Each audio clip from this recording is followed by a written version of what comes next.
మేడగదిలో వాళ్ళందరూ 120 మంది ప్రార్థన చేస్తున్నారు. ఏం చేస్తున్నారు? ప్రార్థన చేస్తున్నారు. వాళ్ళు ఉపవాసం ఉండి ప్రార్థన చేస్తున్నప్పుడు వారి మీద బలంగా దేవుని ఆత్మ దిగొచ్చాడు. దిగొచ్చినప్పుడు వారు భాషలు మాట్లాడుతున్నారు.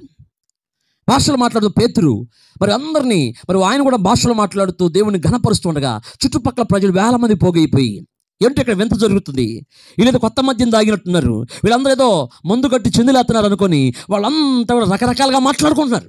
ఆ రోజు మాట్లాడుకుంటున్నారు, ఈ రోజు కూడా మాట్లాడుకుంటున్నారు. ఆత్మతో మనం ఆరాధిస్తున్నప్పుడు, ఆత్మలో ఘనపరుస్తున్నప్పుడు కొంతమందికి చెలరేగిపోద్దిక, వాళ్ళ హృదయాలను సాతాను ప్రేరేపిస్తాడు.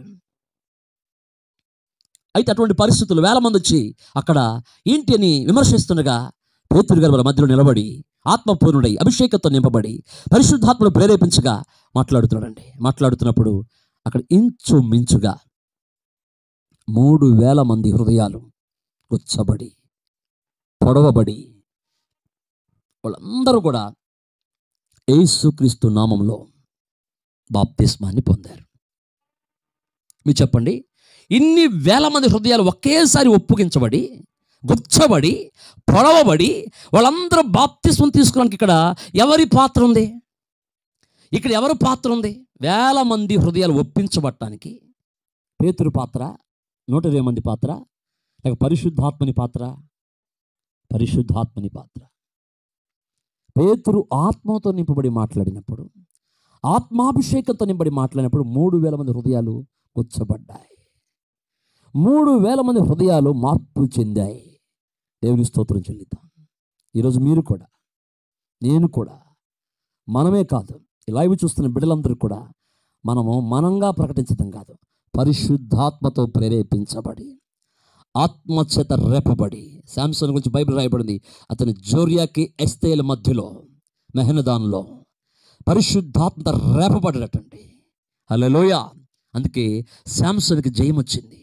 ఆత్మకార్యం జరిగిన ప్రతి చోట, పరిశుద్ధాత్ముడు పనిచేసిన ప్రతి చోట ఖచ్చితంగా విజయం కలుగుతుంది. హల్లెలూయా. చెప్పాలంతా హల్లెలూయా చెప్దాం. హల్లెలూయా. దేవుని ఆత్మ ఎక్కడైతే రేపబడతాడో, దేవుని ఆత్మ ఎవరినైతే రేపుతాడో, దేవుని ఆత్మ ఎవరినైతే ప్రేరేపిస్తాడో, పరిశుద్ధాత్మ ఎక్కడైతే పనిచేస్తాడో ఖచ్చితంగా అక్కడ విజయం కలుగుతుంది. హల్లెలూయా. హల్లెలూయా. ఈరోజు మనం కూడా పరిశుద్ధాత్మతో నింపబడాలి, పరిశుద్ధాత్మ అభిషేకంతో నింపబడాలా. ఎప్పుడైతే నింపబడి మనం మాట్లాడతామో, మన మాటలు కాదు, మన ఆలోచనలు కాదు, మన తలంపులు కాదండి, దేవుని ఆత్మ. స్తెఫను మాట్లాడుతున్నప్పుడు వాళ్ళు ఎదిరించలేకపోయారు. కారణం, అతన్ని రేపింది ఎవరో, అతన్ని ప్రేరేపించింది ఎవరో? పరిశుద్ధాత్ముడు. పరిశుద్ధాత్ముడు ప్రేరేపించాలి. హల్లెలూయా. ఆత్మ నడిపింపు కావాలి. ఈ పూట ఆత్మాభిషేకం కావాలి మన మీదకి. ఆత్మచేత నింపబడి హృదయం దేవుని ఆత్మాభిషేకంతో నింపబడి నోరు మాట్లాడుతూ ఉండగప్పుడు ప్రజల హృదయాలు ఒప్పించబడతాయి. మన మాటలైతే ఎవరిని రక్షించవు. మన మాటల ద్వారా హృదయాల్లో కార్యం జరగదు. దేవుని మాటలు మాత్రమే, పరిశుద్ధాత్మని మాటలు మాత్రమే ప్రజల హృదయాల్లో కార్యం చేస్తాయి. ఈరోజు వాక్యం విన్న సహోదరి సహోదరులారా, మిమ్మల్ని కోరుకునేది ఒకటే, మీరు పరిశుద్ధాత్మ చేత నింపబడి దేవుని మాటలు ప్రకటించాలని, ఆత్మపూర్ణులై దైవ సేవకులు దేవుని యొక్క వాక్యాన్ని ప్రకటించాలని. ఆత్మాభిషేకం దేవుని ప్రేరేపించిన మాటలు మాత్రమే దైవజనులైన విశ్వాసులైన ప్రకటించినప్పుడు కార్యాలు జరుగుతాయి.